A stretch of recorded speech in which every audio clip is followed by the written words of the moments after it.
Fernando, hay muchas cosas para hablar acerca del dato económico, así que si querés vamos avanzando con eso. Ya algunas también mencionó Lucas Godoy, pero Massa, esta semana, el ministro de Economía de la Nación, dio a conocer, hizo como un repaso de su gestión en estos días que lleva al frente de la cartera, y fundamentalmente dio a conocer un dato vinculado al desempleo en Argentina, como lo decía también el informe nuestro, como ahora en el segundo trimestre de este año bajó al 0,7%, eso es el total de la oferta laboral en Argentina, que es un buen dato comparándolo con lo del mismo trimestre del año anterior, digamos. Y la verdad que es un dato que, por un lado, nos indica que Argentina tiene niveles de crecimiento y de empleo importantes, alentadores, y que muestran de alguna manera, Mabel, que lo que hace 2 años era impensado en Argentina, porque estábamos en medio de una pandemia que tuvo consecuencias a nivel mundial, tremendo, y impactó muy duro en Argentina, porque ya veníamos, digamos, con índices muy malos en Argentina. Entonces era impensado de que en tan poco tiempo, superado lo de la pandemia, Argentina pueda tener niveles de crecimiento del 5% y tener bajas en su tasa de desempleo. Pero la contracara de esto, mirá, nuestra economía es tan curiosa, que la contracara es que no podemos todavía bajar los niveles de pobreza, claro, y mejorar los niveles de ingreso de la población. Porque se supone que antes un asalariado, digamos, ¿no? Una persona asalariada era una persona que ya se posicionaba en otro espacio, quizás aspirando, ingresando a esa clase media que muchas veces fue pujante en la Argentina, pero bueno, como vos decís, este contraste, ¿no? Que es absolutamente contradictorio para quienes obviamente observan desde afuera lo que pasa en nuestro país. Claro, y eso tiene que ver, fíjate, con lo que dice precios, que los precios mayoristas subieron 7,1 en julio y la construcción 0,8.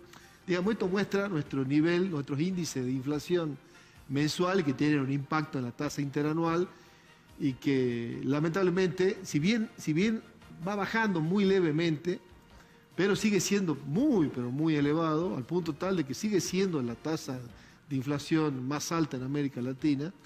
Y obviamente esto tiene sí un impacto directo sobre la calidad de vida de los argentinos, claro, sobre la capacidad adquisitiva de los salarios y obviamente sobre los niveles de pobreza en Argentina. Entonces, celebramos el crecimiento económico, la baja del desempleo, sí, pero esto requiere obviamente de otras cuestiones que tienen que ver con la paz social, que tienen que ver con esto que por ahí señalaba Lucas Godoy, decir, bueno, debemos ser capaces los argentinos, en una gran mesa nacional de debate político, tratar de juntarnos y decir, bueno, ponernos de acuerdo en 5, 6, 7, 8 ejes a nivel nacional de la macroeconomía, de manera de poder ir superando los problemas que tenemos de vieja data. Y vos fíjate que Massa, sí, ¿qué nos dijo esta semana? Que los problemas de la macroeconomía, digamos, a medida que vayamos resolviéndolo, generan paz social, digamos. No se puede resolver los problemas de la macroeconomía sin paz social. Y tampoco puede haber paz social con los problemas que tenemos en la macroeconomía en Argentina, digamos. Claro. Por eso esto de la contradicción, ¿no? ¿Cómo hacemos para que empecemos a recuperar la confianza en el mercado económico y financiero nacional, los distintos actores de la economía y del mundo de la finanza, y que volvamos a tener índices de nuestra macroeconomía que sean que nos permitan decir, bueno, estamos por el buen camino, digamos. Bueno, interesante obviamente poder escuchar esto, ¿no? Vamos con la otra plaquita porque quedan un par de datos más. Bueno, esto tiene que ver con la segmentación, esto que el gobierno puso en vigencia a través de un formulario que teníamos que llenar para mostrar nuestros ingresos. Y dice que los subsidios de luz y gas en Salta, el 41% de los usuarios residenciales tendrá suba del 34%, mientras que el 51% no perderá subvenciones, quedarán sin el beneficio 25.000 usuarios. Claro, que ganan por encima de los 350.000 pesos. Tienen esos ingresos a nivel familiar, ¿no? O a nivel individual, Claro, bueno, dependiendo. Y recordemos que esto tiene que ver también, siempre y cuando, digamos, los ciudadanos argentinos van a conservar, digamos, el beneficio del subsidio, siempre y cuando el consumo se mantenga dentro de los parámetros que ha fijado la segmentación, que está en 400 metros cúbicos en caso de la energía eléctrica. Cuando se supere ese parámetro, se van a perder los beneficios, o sea que hay que tener cuidado también en el consumo que vamos a hacer de la energía y del resto de los servicios. Sí, no se va a subsidiar el derroche, o sea, eso lo han dejado bastante claro, así que hay que tenerlo presente. Esa es una medida, ¿no, Mabel, que está siendo aplaudida por todos? ¿Pero por qué? Porque, a ver, en finanzas públicas siempre lo explicamos. Hay dos variables. Una vinculada a los ingresos públicos, que ya no podemos aumentar más impuestos, no puede haber ya más carga impositiva sobre la que el argentino tiene, digamos. Y la otra gran variable son los gastos públicos. Entonces, si nosotros solamente pensamos en incrementar los ingresos públicos vía mayor carga impositiva, pero no trabajamos sobre el gasto público, o sea, esto de controlar el gasto, de racionalizar el gasto y de que sea un gasto orientado a resolver los problemas sociales de una manera eficaz y eficiente, nada vamos a resolver en relación al déficit fiscal crónico que tiene la Argentina.